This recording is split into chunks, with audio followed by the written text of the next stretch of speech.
What is going on, Jet fans? Matt O'Leary alongside Jeremy. Jets Yeah, Chaos back again. Excited. Second episode over here on this channel. Jeremy, how you doing? How you feeling? I'm feeling good, man. I love this channel. And because we went Friday last week and Wednesday this week, we didn't have to wait as long, which is even better. Even better, I get to see your beautiful face in a shorter amount of days. Only 5 days later instead of the full 7. This is a great call out, by the way. Before we really get into the episode, say what's up to the guys in the chat. Michael says, Matt, you need to get the all gas, no break off the pick. 100%. I do need to make a new intro. Talking Jets also needs a new intro. It's been on my mind recently. I think this is the week we make the change because I was watching it. It was bothering me too, Jeremy. Yeah, like in my theme song, all gas and no brakes. That one, I said all brakes, no gas. That one is, as looking at the back of Green Bean's ass. That's like literally the lyrics from my theme song. Absolutely. You got to love it. So we're going to be hanging with you guys for a little bit here. We're talking training camp. We're talking really an idea sparked from Jeremy that he texted me this morning that we wanted to talk about was the hype that's coming out of training camp right now. Vibes seem to be really good. We're hearing about, this guy's having a good day and Aaron Glenn has another good quote, but just wanted to hear from you to start us off. Takeaways from camp so far, and is the hype legit and real, and how much are we buying in? I am personally being really careful because I've poured into the hype every year since we started doing this. And it's hard when you're living and breathing it not to, right? Because we're focused on everything. So we get excited and we get into it. We start to believe in everything. So I'm trying to be really reserved and like controlled. But I'm also allowing myself to believe and be excited about the things that not necessarily connected to winning yet, but that are definitely real and good things, right? Like the no controversy in camp. There's no embarrassing media announcements. There's no holdouts. There's no, like, all the negative things that always seem to follow us. A lot of that seems to be really, controlled. And another thing that might not have to do with winning, it might not prove that we're going to win games, but is still a good thing as a fan that you want to see is the players seem to be making comparisons to what's different. And it feels like that ugliness that was in the locker room that was so obvious and blatant from the last few years that really came out towards the end of last year and made me sick to hear about some of the things they were talking about, what was going on in that locker room. And I thought it was so beyond repair. But it feels like they really pulled and got rid of the bad. And they managed to replace a lot of the roster and make changes that didn't affect our core too much. That really seems to have impacted the culture of the locker room from what we could tell, and the way the players are describing it. And it just seems to be a really positive energy right now. It does. It does seem like there's a lot of positive energy. And I think one of the big things that I noticed this week, and I don't blame anyone because I was in the same boat, right? And I am excited and I don't want to diminish it. But on Monday, when the full pads come on and they're doing live tackling drills, that's not really something that we're used to. And going back a long time now, right? Like the new CBA was what, 2011, when they went from, the old practice schedule to, a newer, lighter practice schedule. And it just feels like with going from Saleh to Glenn, the word I always use is intense and intensity. Saleh was much more lax and laid back, it felt like, while both our player coaches, stylistically, they go about it very different. Again, Saleh a little bit more on the laid back side, wanting the players to police themselves a little bit. Glenn is much more intense and I think deliberate with how and why he's doing things. And I've really liked the answers, especially like why there's referees there and officiating crews and why they're tackling, because they stunk at it last year and they're trying to get better. At least we could say before, and we'll address like the hype and get into, is the hype getting out of control? But it does feel like, yes, this should be theoretically something that's very simple and obvious. But especially as Jets fans, this team doesn't usually do the simple and obvious. They usually try to make things a lot harder than they have to be. So at least that I could say is a welcome change for me. Yeah, yeah. I think you're hitting it right on the head. I mean, it feels the Aaron Glenn has that, and this is an art, right? This way of coaching, giving constructive criticism, holding them accountable without making but still holding their respect, still having them feel supported, feel comfortable. Like they're saying, I like him. He listens to me. He talks to me. He's honest. He's up forward. I respect him. And you're hearing the player say, but he corrects me, and he points out what I need to work on. And I recognize that. And, that's not as always easy as it seems, right? I mean, there's an art to that. There's an art to getting the respect of especially the younger players and even the veterans that make a lot of money that already, had their ass kissed by a bunch of people and that kind of have their ego up there.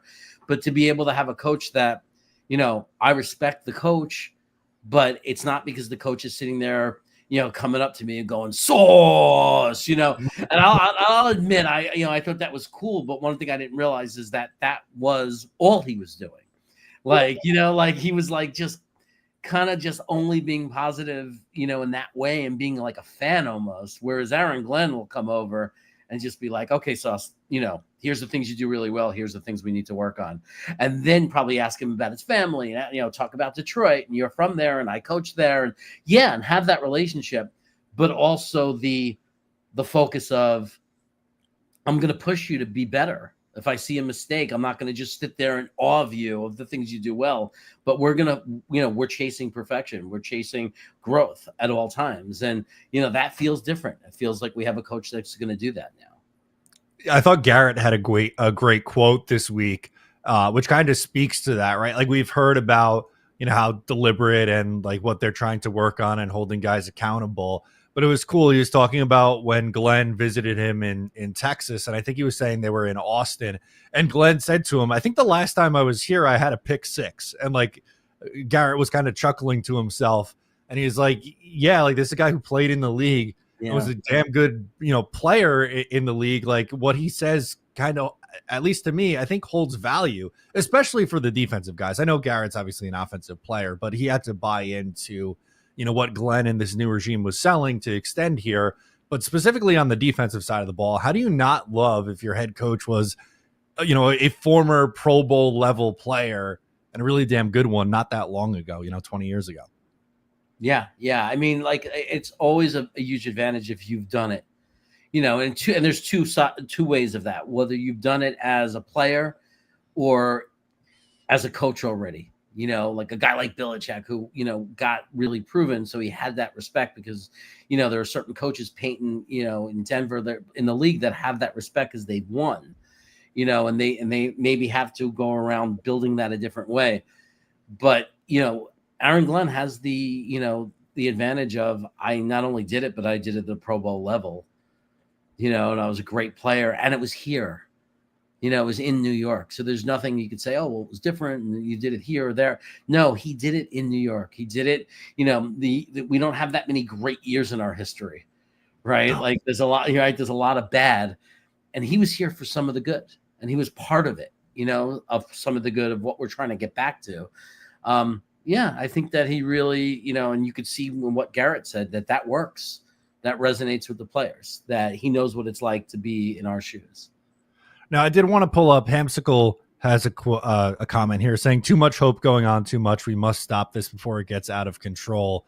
And then essentially follows it up with, too much hope is dangerous. I get roped into the hope every year and then get kicked in the balls week one, not falling for this again.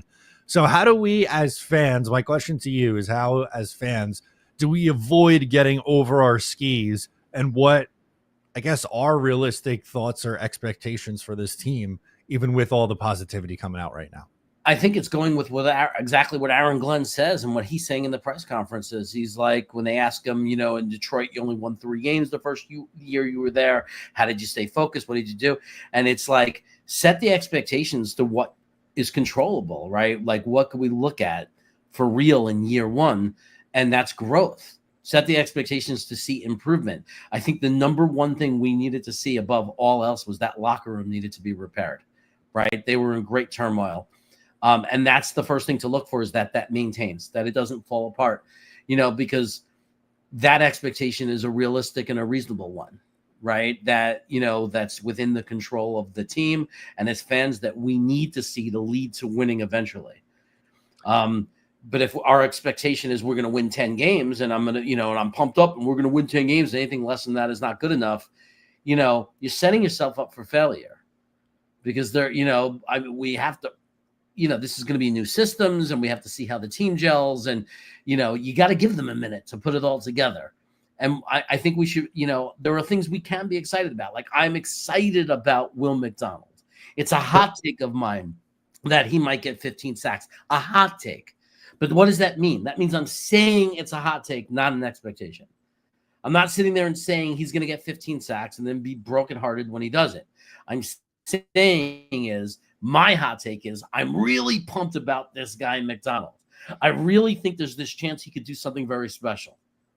But I'm also being realistic about the fact that it's very difficult in the NFL. Sacks are difficult, and there's a lot of things that can go wrong.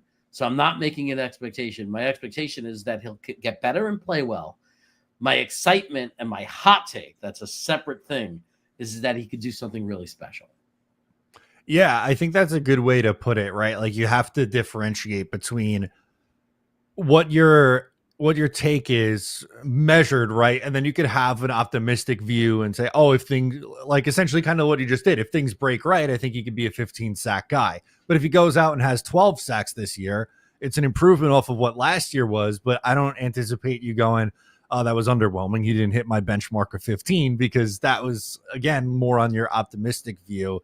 And, I have guys like that too. For me, one of them on the offensive side of the ball is Mason Taylor. I think he's going to be a really big piece of this offense, and not to the sense where I think he's going to have a Sam Laporta or Brock Bowers rookie season. That's, those are two guys who are really outliers, but since it's come up each of the last 2 years, it's kind of the expected new norm. It almost feels like for tight ends, but you look at how this Jets offense is structured and what he's already done building a connection with Justin Fields in camp. It's hard not to be excited about that position, and one that the Jets haven't really filled in a long time. Yeah, no, absolutely. And one of the things also, going back to McDonald, I want to point out before I let that go is when you said 12 sacks, it could be 9 sacks. But what if he got 9 sacks but raised his rating against the run from a low 39 to a 58? Like Frankie from Flappers pointed that out to me, and it's true. Like, I would love the 15 sacks, but if he stayed the same or just got 8-9 sacks, but, grew exponentially as where we could use him every down, where he's not a pass rush specialist, but he's actually a average to above average run stopper. I think that would be another thing where, well, yeah, he didn't get the 15 sacks. My hot take didn't come true, but we could be really happy about him because, if he, the run stopping it's not as sexy as the sack statistic, but we know as far as winning games and helping your team win games and be a good defense, the run stopping ability of a defensive lineman is just as important. Absolutely. Another comment we have in here, Dano says this roster proved they couldn't handle long leashes, and Glenn seems like he keeps a short leash. You hear that, Breece? So Dano is maybe the biggest Braylon Allen fan that I know, and he's a little bit down on Breece Hall right now, which I get that. He didn't have the year we were expecting last year. I personally am not ready to sell my Breece Hall stock just yet, but I wanted to know where you are with one, I guess just Breece in general, and then number two, we're talking positives so far coming out of training camp. Braylon Allen has to be one of those things. Do you think he puts pressure on Breece Hall for the starting job at any point? Well, I'm a huge Braylon Allen fan. Like out of college, everybody knows that, that follows me and my draft prospecting and all that stuff. Braylon Allen was one of my secret crushes. I didn't believe we can get him in the draft. I didn't believe we would. I didn't think it was realistic. I said, that's going to be a guy that I'm always going to regret we didn't get. I loved his tape out of college. He's one of the running backs I really prospected hard. I watched a lot of his tape, was super excited about him. And, but I'm also a huge Breece Hall fan, and I did the same with Breece. I he was one of the guys I really watched a lot of in college film on, guy I really, really loved. And I'm not willing to give up on it. You know, there were times where I believed he could have an Adrian Peterson-like career. And I think the injury, I think he was on the way. I really do. I really think before he got hurt in Denver, he was looking like he was going to be the most special running back we definitely since Curtis Martin. And at a minimum was going to be like a Curtis Martin. The things he was doing before that injury, man, he was a home run hitter. You know, like he was having 50-yard touchdown runs. Nobody wanted to tackle him. The defenders were like, it felt like they didn't want to hit him. He was running with that much power, violence, force. Then he got hurt and it seemed to just change. So I just think the way I feel about Breece Hall is this is the year. If it's not this year, it's done. You know, but as far as anybody who says they don't believe it could happen, look at Saquon Barkley. He had injuries. He had things happen to him. It slowed him down. And so, you know, people said, yeah, he's a good running back, but he's not the great running back everyone thought he could be. Then he was healthy for the Giants, had this breakout year. He's really good. It was like, wow, he is special, right? That was his do or die year. Then he goes to Philly and forget about it, right? He's that elite running back that now is looking like an Adrian Peterson type running back, like an all-pro, amazing running back that you dream of having. I think that this is Breece Hall's year to reestablish and get back on track of where we were with him his rookie year. And we know he has tons of talent. Like he is a receiving running back. It's not like he's done nothing, right? No. Just like Saquon Barkley, he's shown signs. Right, the go route, the touchdown go route, the ability, you know, what he's shown as a pass receiver, it's all there. He just has to put it together and have the big year consistently week after week. He can't have the weeks where he has 8 rushes for 10 yards. That has to stop. So I think that one of the things that will help is, you know, it really looks like in camp that our offensive line is improving in the run blocking and they're coming together as a good unit. And that's the kind of thing that doesn't have slumps. You know, that's the kind of thing that you can be more consistent about because it's physical and it's something that they could show up with every week. I think if he gets that, there's not going to be any excuses for him. And I think the short leash thing is right because Braylon Allen is very special. And don't forget, Isaiah Davis did not look bad either. I was going to say that too. I think the Jets have 3 backs that they could utilize, and we'll exclude Justin Fields from this conversation because obviously he's going to have some rushing attempts too. But I was trying to think today of what I thought the breakdown for the rushing for the running backs, what kind of percent split are we going to see? And I think I ended up landing on something like 55% of carries for Breece, 35% for Braylon, and then 10% for Isaiah Davis. And that, again, that's not including Lamar Jackson in that, but how close do you think this split is, at least with the top 2? Is it closer to 50-50? Where's your head at with that? I think you're in the right place. It's going to piss off fantasy owners, right? It always sucks in fantasy.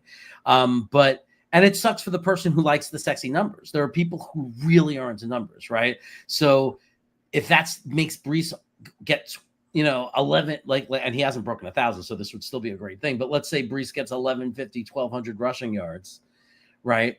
But Braylon gets 600, 6 to 700 doing 35%. It's going to make people are going to be like, oh, he's not the elite guy, though. He's not getting that 1,500 to 1,700 rushing yards. Well, not true. He didn't get the carries, right? That's where you start to look at other factors like average yards per carry, right? You look at other stats. So it might impact the people that are really in love with statistics. But let's be honest. At the end of the day, if Braylon Allen is awesome also, and we're able to have a 2-headed monster, and we get to take some of the workload off of Breece to keep him fresh. And Braylon's always fresh. And that gives us a great attack where we got guys that are averaging over 5 yards per carry. And we have a great running game that's helping us win games. We need to let go of the stats and not care. And just look at the fact that we have a great running back room and we're able to run the ball effectively and we're winning.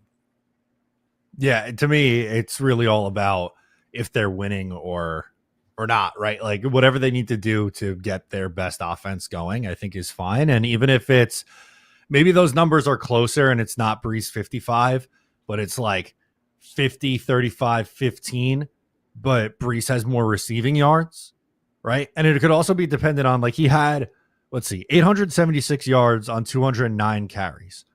If he carry an average 4.2 yards per attempt, if he carries the ball 175 times, but is averaging 4.7 yards per attempt, 4.8 or higher, his numbers might not be the same. Like we might see less yardage, but he might be more efficient if he's also giving you the receiving that we think he can too.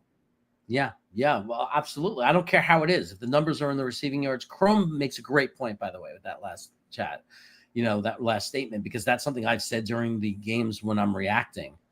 I've made this exact point, like let the guy get into a rhythm. So I think that it's true. Breece needs the opportunity. It can't be the first running play, 2 yards, take him out, let him get in.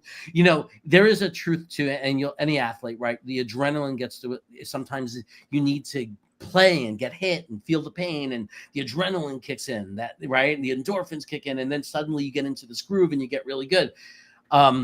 And I think that we do, and that's one of the things I do think we have to recognize our coaching staff, like that we need better coaching in, is that our previous regime did not do that. It was perplexing. And we talked about that last week, where they would stop doing things that were working and they wouldn't allow those grooves to happen. If Breece is running 6-7 yards a carry, he's popping through, they need to stay with him and allow that to play out. Now you could after a certain play, you see he's breathing hard, give him a breather. Bring Braylon in for a couple of carries. And if he in that carry runs 7 yards, then you say, okay, look, not taking anything away from Breece, but clearly our offensive line is dominant because we're and we could spread it out a little bit more. But I think, it's okay to bring in Allen for a couple of carries or a carry or two. But if Breece is on fire, then yeah, the game should look like 80%. Then the shift is 80%. If he's just okay, if he's running 4 or 5 yards and he's grinding, and you want to bring in Braylon and he's running 4 or 5 yards and you're not dropping off in performance, I think you could have more of a balance. I think context matters too, right? Like for what situation they're in. Like if they're down on the goal line, you probably want Braylon Allen in there, or short yardage situations, you probably want him out there. I like this one from K Fitz was saying that Breece wasn't successful out of the shotgun. His vision wasn't great in that blocking scheme. They need to play to his strengths. Well, they are changing up the offensive scheme. I think they will be more of an outside zone rushing team and getting guys out in space, the offensive linemen, because they're so agile and they move well, all the guys on this line. So I don't think it's going to be as much, hey, we're going to, we play all out of the shotgun because we have Aaron Rodgers and he's not, someone who goes under center, and we're going to run up the A gap until it works. I think they'll get a little bit more creative, hopefully. Yeah, I'd be very upset if we don't see a lot of outside zone schemes. When you draft a guy like Membo, it's like, what are we doing? Like, you don't draft Membo and then not do an outside zone scheme, right? Like take advantage of their athleticism, right? You have the athleticism. AVT has always had it, Tim, like if you actually go back to the scouting of when we drafted these guys, one of the strengths of all these guys was athleticism. That they're all good at getting past the first line, like that they can go to the next level, that they all have that ability of movement. If anyone was more known for their pass blocking than their running, it was where you won. It was the left tackle. It's Fashanu, who's the guy who doesn't mean he's weak at it. It just doesn't. He's the only one that it doesn't stand out as the thing you talk about. That he's this athletic run blocking guy who can get to the next level. You might not say it, but it doesn't mean it's a weakness. It just means that all the other guys though have had that in their scouting reports, right? Like at least the 3 from the center, the whole right side is known for that, right? That was part of their attributes when we drafted them, was that athleticism. Fashanu, not a weakness, but I think everybody agrees we want his strength to be where it is. In college, coming out of college, his strength is pass protection. Pass pro. And that's what you want from your left tackle, right?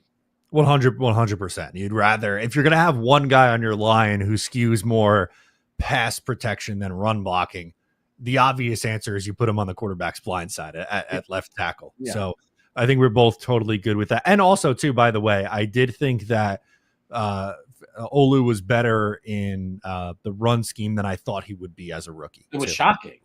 Yeah. The rate he was rating higher, and that's just probably because he had such a focus on it. His senior year at Penn State, he had he had already shown that he was trending up, like he had shown a lot of growth in his senior year. And then I think in training camp and everything, there was a lot of focus with him in run blocking.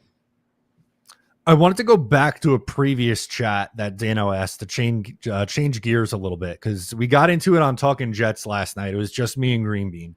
But true or false, Malachi Corley will be on the 53-man roster. Are you buying or are you selling Malachi Corley making this team? I'm true that he's going to make the roster. I mean, I'm not guaranteeing it. It's qualify that. My opinion.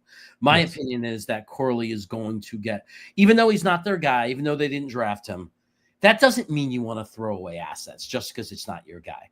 I mean, he might be better with this coaching staff, right? He may have needed the Aaron Glenn approach, the accountability, but the likability, rather than the inconsistency of Asala, who was the fan of some players and then suddenly acted all macho and tough on other players, which does not work. You have to be consistent. That's what, one of the things I like about Aaron Glenn. And that might be one of the things that Corley responds well to, that he sees this coach doing the same thing to Garrett Wilson. So it might be easier for him to accept that from Aaron Glenn than it was in a situation last year where it wasn't consistent. So for that reason, I do believe in Corley's talent. I was a big fan of him in college. Saw him at the Senior Bowl, liked him, was happy when we picked him. Believe that there's talent there. It's a different kind of talent than Garrett Wilson, and some of the things that the other regime liked. Not that I don't like it.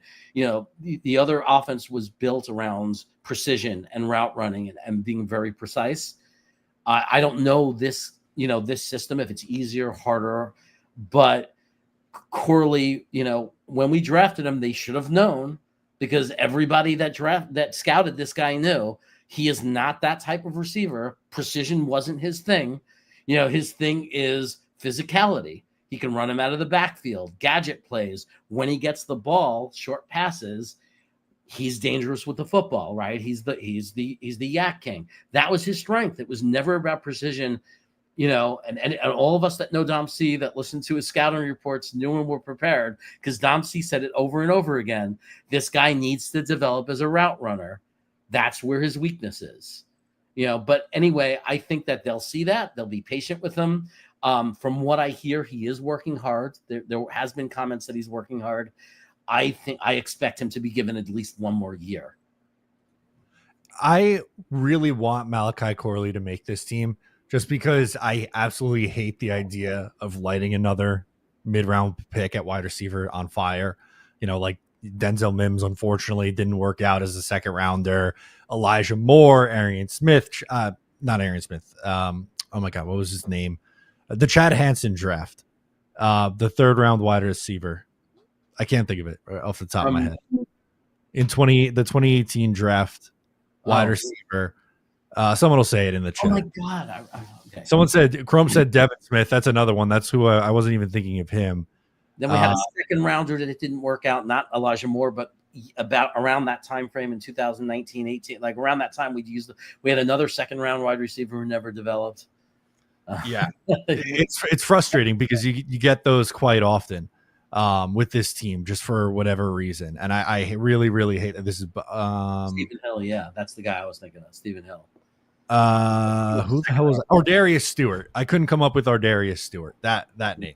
That was a third round pick in 2017. Chad Hansen was a fourth round pick in 2017. Anyway, my point that I was going to make was I want him to make this team right now, which doesn't necessarily mean that it's going to be the same thing come, late August, early September.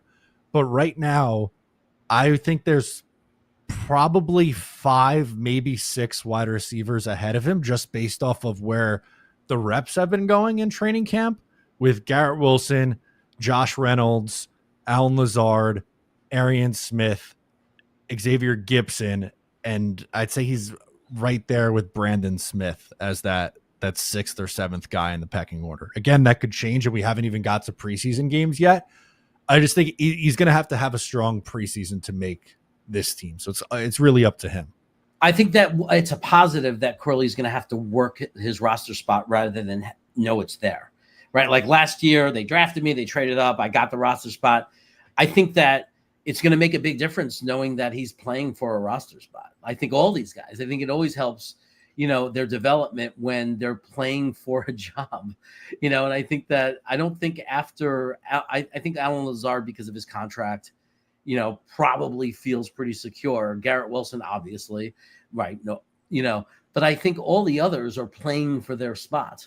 Obviously Smith probably, rightfully so knows there's no way I'm not making this roster because that would be such a black eye for them. Regardless, it doesn't matter because he's playing so well and having such good camps anyway. But the rest of these guys like Corley, I think just the tension, just the not knowing, just the fact that you realistically could be cut or put on the practice squad is going to be enough to, like he's really going to probably have a very different camp and is having a different camp than he did last year, because now all of a sudden there's something that he never had before. And that's, I've got to make the team. Right. Which is not a lock. It's definitely not a lock. As much as I think he will, that doesn't mean I think it's, I think we all agree it is not a lock. I forgot Tyler Johnson too. We have to throw him in there in the mix too for one of the wide receiver spots. It's a lot of competition. There is a lot of competition. Calzone Moto asks, and I think it's a good thing to bring up. Would you rather have Lazard or Corley if you had to pick one? I would rather keep Corley than Lazard, just because we know what Lazard is and we still don't really know what Corley is. And you have Josh Reynolds, who plays a very similar style to Alan Lazard. But I don't know if the Jets agree with that. They might rather have the veteran where you kind of know what he is versus the guy that you didn't draft that's an unknown still going into his second year. It all depends on their philosophy, right? Like, what are they looking for? Do they want the proven, what you have, and that's good enough for now? Or do you want the unknown potential of something better? Like if this was a year where we were a contender for a Super Bowl, I'd say you have to keep Lazard in that. You can't gamble that. You have to get a guy at least has experience, can be on the field. I think we're all harder on him than he deserves for us to be. I think last year, minus the injury, he actually played well a lot. And I don't, but yet we just refuse to forgive him and refuse to see any positive in the player. But I think the argument for Corley over Lazard could be, this is not a year where we expect to compete for a championship, but maybe this is the time where you want to go with young guys and, roll the dice on something a little bit bigger, because is Lazard realistically going to be around here after this year? Nope. Yeah, I mean, there's nothing invested in him. Absolutely not. Why would you want to re-sign Alan Lazard at 29, 30 years old? It's not. You're rather at that point just see if you have anything with Corley. I'm still surprised that he hasn't found a role as a kick returner yet at this point. Yeah, I especially with the struggles that we had, like they went out and got another running back on the roster to return kicks last year, as opposed to giving him more of an opportunity. And, punt returner, we know that how weak we are there, how badly we need to replace that.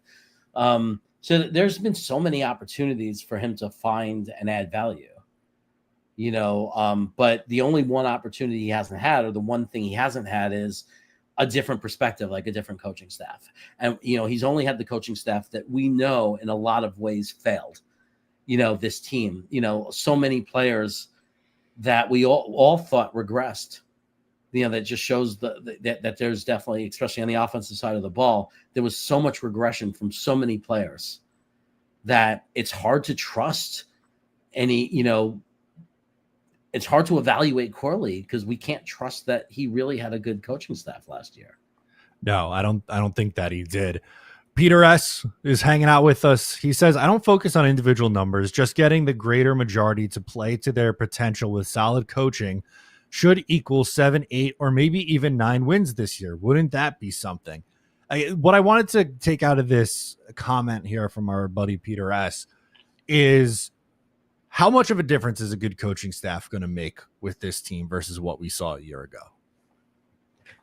I think it's night and day. I've always been a person that's very big on a few things, right? And it's not to disrespect any position and the players or the contribution, but me, as long as I was a kid, even when I learned about football from my oldest brother, who people here know, my brother Lee,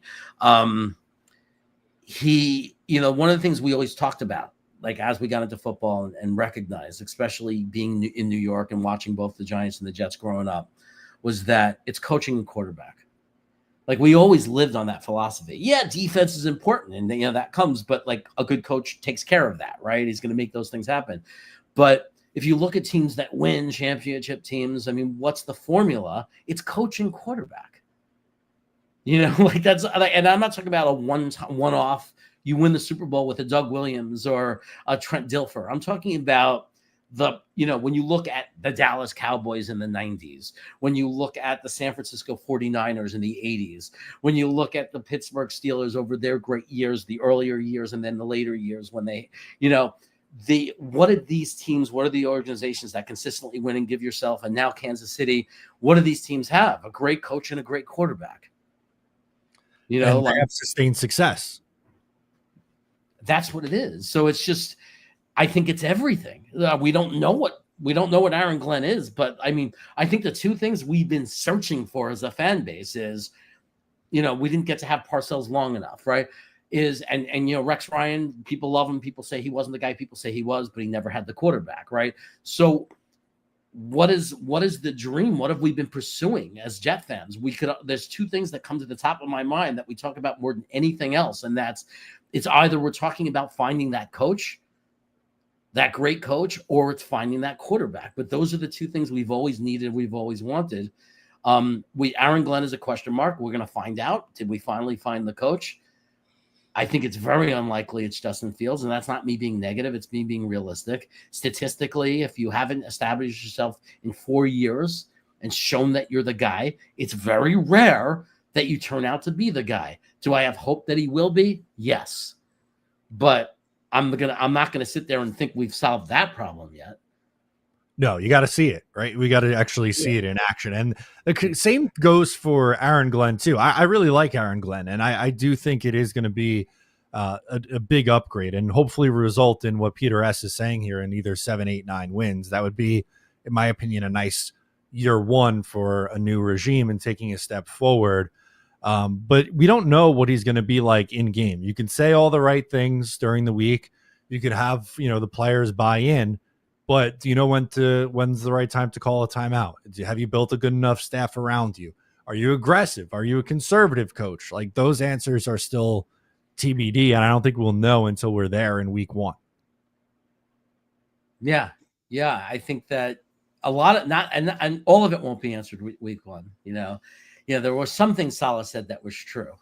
That there were some, not everything he said was wrong, and like one of the things he would always talk about was you have to see the team in every situation, right? Like, how are we going to handle adversity? What about when there's injuries? What about when there is something in the news and one of the players, knock on wood, it doesn't happen, but what if one of the stars suddenly, is in the news and is arrested for something?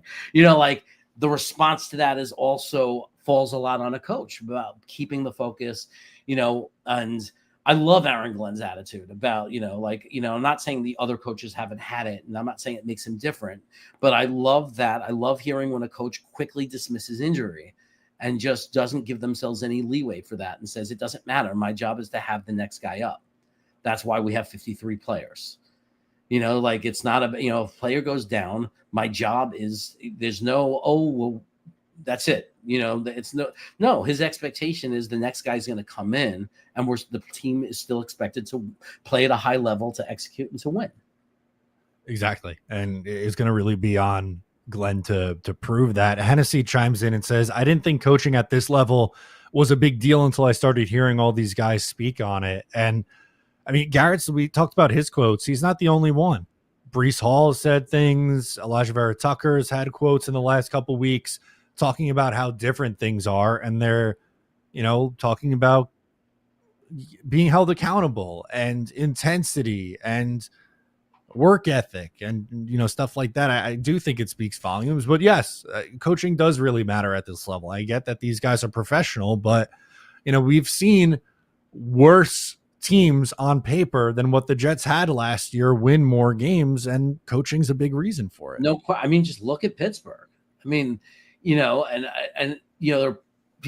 there's people up and down on this guy, Tom. But I mean, winning, every year he's coached the team, winning record.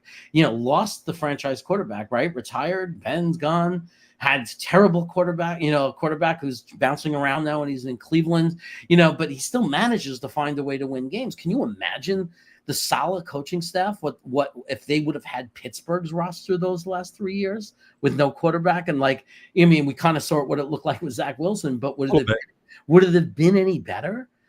Think about it.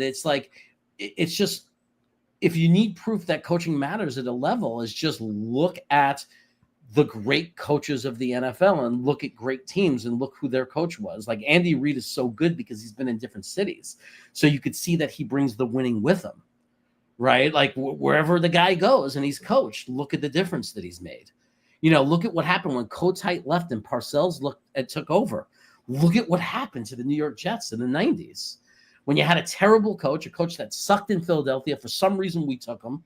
He sucked for us. He was a terrible coach. He's gone, and Parcells comes in, and 2 years later, we're talking about a Super Bowl. We're in an AFC Championship game.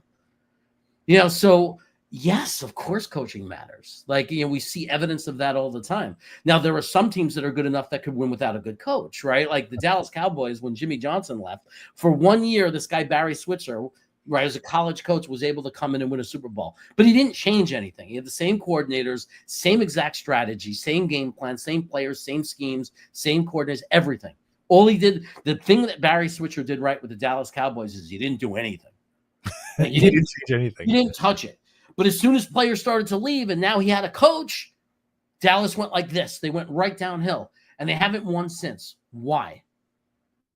Coaching. Because they let Jimmy Johnson walk out the door. That's why, so yeah, I will stand by it forever that coaching is the only position you could even argue that's as important, that comes even close. That might be more or less, is quarterback. I'm with you on that. I wanted to bring up Ryan's question, a little bit different than what we've been talking about, but he wants to know, do you think we would be interested in a veteran tight end? Noah Fant recently hit the market. I know he had a visit with the Miami Dolphins, but I don't believe he has signed at this point yet. How do you feel about the tight end room outside of obviously Mason Taylor, who's going to start? I think that we might. I'm hopeful. I'm not counting on it, but I'm hopeful that we might see a step up from Jeremy Ruckert, because, again, I believe that the coaching staff was terrible. The offensive coach, I think Ruckert's not alone. He's not the only one. There was so much regression for some of these players, or lack of development from what we thought they could be. So there's hope for me. I also thought that Smart, coming from San Diego, I thought he was somebody who, there's a reason we signed him, that he was showing some potential. There was a lot of fans. If you talk to the LA Charger fans, there was people excited about him that are bummed he's gone. They saw a lot of potential in him. The only reason Ryan, I think that if the Jets were in a position right now to compete for a championship, I would be much more open to the idea that we were looking for a vet tight end to come in and help. But I think when you look at the situation of the team, that we're not in a position to compete, I don't know that it's a priority. And then and it's like what Glenn said. That doesn't mean we're losing on purpose. We don't care about winning this year. But it's like you have to look at the situation. We're building, we're developing, right? We're finding an identity. Go with these young tight ends and see who's going to stick. Yeah, I don't disagree with that approach at all. The only reason why I'm not saying they have to do it, but I would understand if they brought in Noah Fant, is at least he's a proven okay starter, right? Like, he had 670 yards in back-to-back years. He had 500 yards last year. I would safely argue that he'd be the second best tight end on this team by a pretty fair margin over someone like Jeremy Ruckert or Stone Smart. But with the same token here, if their mindset instead is, let's just see what we have, and if none of these guys take the step, it's something we'll address next year, I'm okay with that. But like, he's 27, I think turns 28 in November. So he's still young enough where he kind of fits that 1 year flyer, like what they did with Guys like Andre Cisco, for example, a guy who, signs a 1 year kind of cheap deal, a little bit of a project. I kind of see that as well with Noah Fant. I would say likely, or excuse me, unlikely that they were to sign someone like this, but I don't think it's the worst idea ever, honestly. Oh, I wouldn't be. Look, anything that doesn't cost us anything in the future, I don't care about. Right. So you bring in Noah Fant. What is he going to cost? And he's 1 year. 4 million. Why would 5 I? Why would I? Yeah, like I don't. I'm talking about. I don't think they're likely, or I don't think they would, or they are as likely because of our situation. But if they did, and I'm wrong, and my opinion is just wrong, and no, we want a veteran tight end.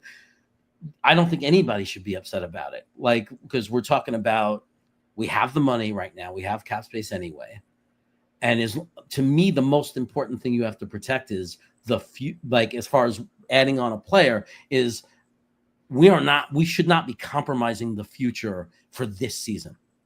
You know what I mean? Like, oh, maybe we could win. We could have a better chance to win 8-9 games this year if we sign this guy, and this guy is going to then cost us cap money next year or the year after that and hurt our future. That to me is silly. But Fant, 1-year deal, has no impact on next year. If they do that, I'll be like, okay, cool. We have another player. Yeah, I mean, Kev chimes in and says Fant would want to play for a playoff team, though. Would he? I don't know. He visited with the Dolphins today. I don't think the Dolphins are, or not today, but recently, the Dolphins are not a lock to make the playoffs. They've had a lot of injuries on the defensive side of the ball already. Ashton Davis got hurt. They lost their nickel corner. Jalen Ramsey isn't there anymore. I don't know what to make of Miami. So I think he's just looking for a job at this point, right? Like, all the free agents that are left, they could hold out for as long as they want, hoping that they can get signed by, the Ravens or the Niners or, whoever else, right? These teams that usually tend to make the playoffs every year, but I don't know if he has that luxury. Does he, or the care? Like, you don't know. Some players are very much, I will take less and I will take any situation because I want to win a Super Bowl ring. And it's as crazy as to say, there are some players that just don't prioritize that. They're like, ooh, I get to live in New York. Aaron Glenn seems like a good guy. Seems like a good place to be. Why not? They're willing to pay a little bit more than everyone else. Or they're the only one knocking. But like, we don't know what different players prioritize. There are definitely players that prioritize winning, and then there are players that do not prioritize winning. And we just don't know what he cares about. But I think what you say is the most critical point is, what are his options? Who's offering me a contract? And then we don't know. And then, the player's going to look at their options, and just like we would, they're going to take what's best for them. Exactly. Now, Miami, they don't have a tight end, so it'd be really nice for him to go there, and he would likely be the best one on the roster. They traded for the rights of Darren Waller, who was retired last year and wasn't very good a couple years ago when he was with the Giants. So if he wants playing time, that's probably the place that he would likely end up. Megan Vegan asks, is it true that these coaches are high on Michael Clemens? If so, why? I wish I had a good answer for you, but he's running with the starters right now with Jermaine Johnson out. And, Aaron Glenn spoke pretty highly of him this week. I think he's going to be here. I would rather move on. I would think he should be a cut candidate, but their edge depth is weak, and he's likely the next man up if Jermaine Johnson isn't ready yet. Yeah, I don't know if they're super high on him, like they love him. I just think that they're thinking he's more experienced than the other guys, the undrafted free agents we took last year, that he is, has a physicality, a toughness. They're not asking him to be in a starting role. They're just seeing him as a roster guy, like a guy that's, comes into the rotation. I don't know what percentage, because they might not be like Salah. They might go more with the starters, and you're talking about a guy that might see 10% of the reps that they think they can coach and do okay with. I think, again, we're always harder on our own players than than other teams. I think, like, there are times we sign guys from other teams that aren't any better than Clemens that we get excited about. Oh, he's pretty good. He was okay here. But we beat up our own players because we remember the negative. I think if Clemens keeps himself out of trouble emotionally and eliminates the penalties, I'm not excited about him. I'm not sitting here saying, just anybody we need, but I I think he's just okay in the league as a backup defensive edge. Like I don't think it's terrible. Like he's so bad, like he's gonna lose the game for us. But obviously they believe that he could learn and that he's not going to commit those bad timely penalties. Yeah, and they talked about that too, that he's got to be more disciplined with how he plays. And to me, that's both gap integrity in the run game and also not jumping on the top of a pile and getting a personal foul penalty. Like both of those things to me are important in completing that goal of playing more disciplined. But through the training camp and preseason, when the ones are out there until Jermaine Johnson's back, Clemens is going to be out there with the ones. So if you're someone who wants him cut, I get it, I understand it. It's not going to happen, and we're going to see him running with the ones a lot. Yeah, I mean, I think unless he does something really stupid, or if he comes in, I think that he's gonna. Again, I think that once we're fully healthy at 100%, I don't think the plan is to have him as the guy out there that's going to get 70, 80% of the reps. I think you're talking about a role player who's going to, give the guy a rest, the other players a rest, that kind of thing.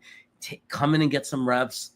It's not going to be as terrible as we think it's going to be because he wasn't only terrible, and everybody we're remembering the bad. I remember the bad. I'm not in denial of it, but there's also plenty of plays where he's just a solid average, edge setting guy who could fill in for a few plays on running downs.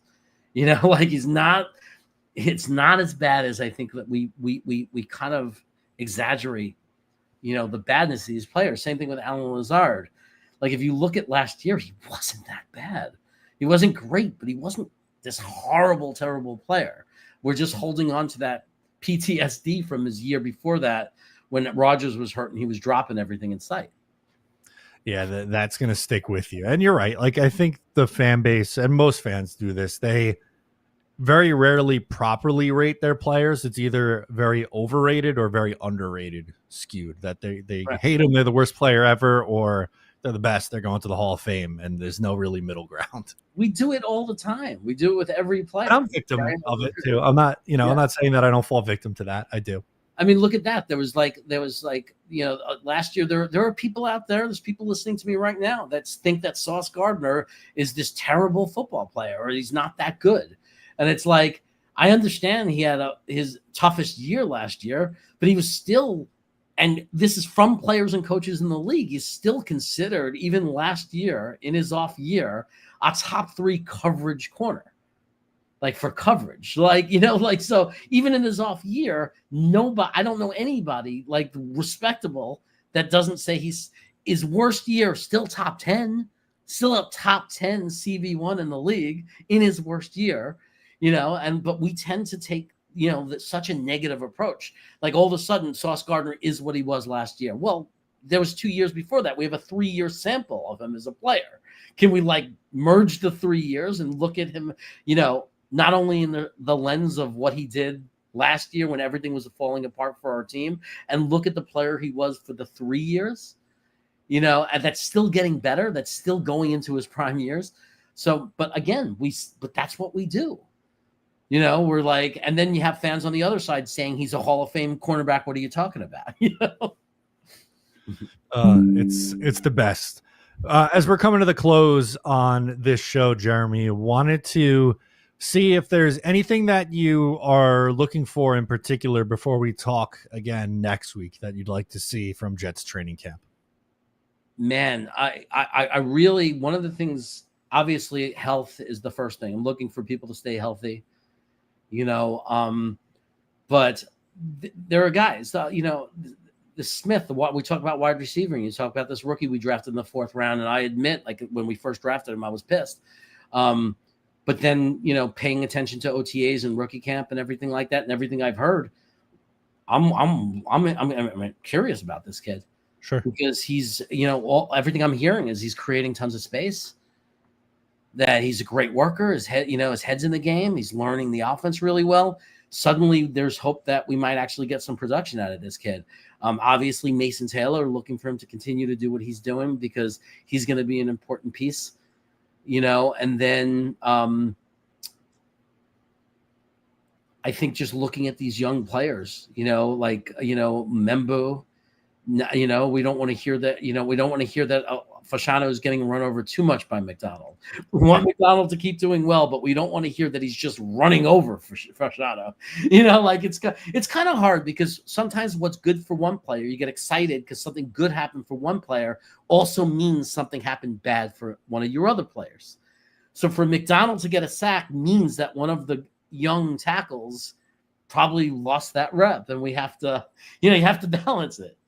You do have to balance it. For me, one of my guys that I've liked watching a lot in camp is a rookie, but on the defensive side, Malachi Moore.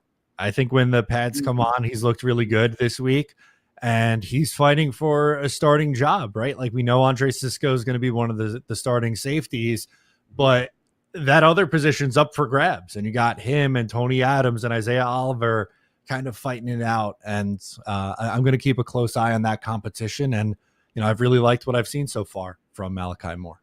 Well, when you consider the fact he's coming out of Alabama, it makes it that much exciting because it's believable, right? When he starts to have these good practices, you're saying, oh, well, he's being the guy of why he was able to be a safety in Alabama, which is, every high school football player coming out of college, every top recruit. If you're a safety, is one of your top choices. You're looking at Georgia, Alabama. You can name Ohio. You're looking at the 5 teams you want to play for. So the fact that this guy is coming out of Alabama, like he's coming out of that kind of competition, that level of play, SEC, and then standing out in camp, you can't not be excited about that. Absolutely. Guys, that's going to do it for us in this one. Thank you so much for hanging out. I'm Matt O'Leary. He's Jeremy, and we'll catch you next week.